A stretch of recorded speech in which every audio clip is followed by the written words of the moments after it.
As I go through this, I want you to understand with me, please, that this is a display of the irrationality of American capitalism on a scale that even those who continue to defend this declining system will have to wonder about. Florida and Texas are very large states by population and by wealth.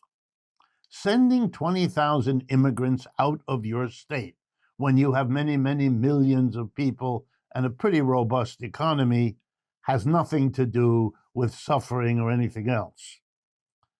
It is a strange act of political theater. Sleazy politicians are desperate. They dare not tax the rich who run them, and they dare no longer add taxes to the mass of people, so they have to constantly appear to be doing magic, providing services without taxing anybody to pay for them. Usually they play that game just by borrowing the money. And of course, from whom? From the rich, whom they don't tax. Instead, they borrow from them and have to pay them all back. Besides that absurdity, they do periodic theater, like exporting immigrants. Then we come to the other end of the line, New York City.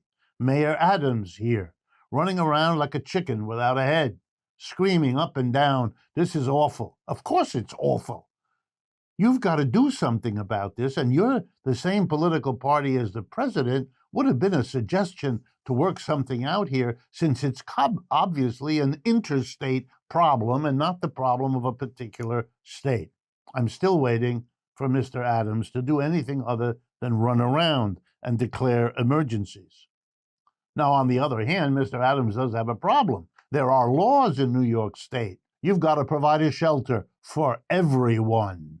That's the law.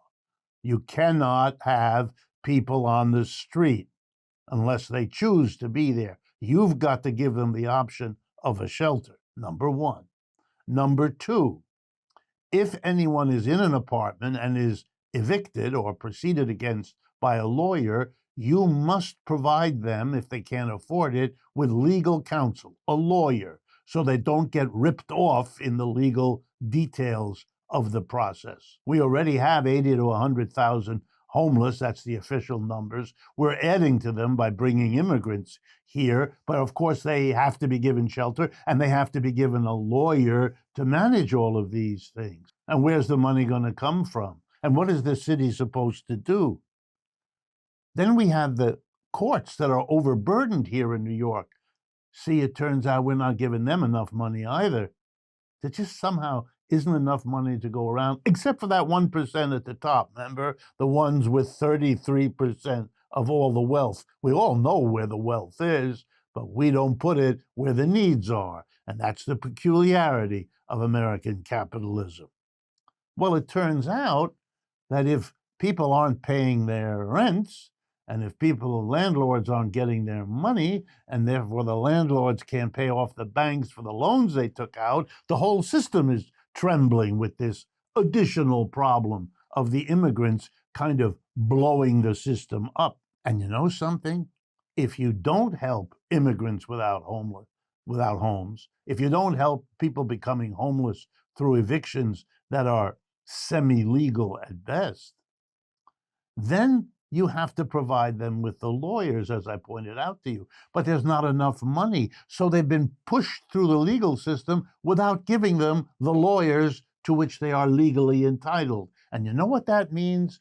That means within months, there will be lawsuits, class action lawsuits against the New York state government and the city government for not abiding by the law and therefore damaging thousands and thousands of people. And a huge multi-million-dollar settlement will be imposed on the city, further restricting its ability to provide services.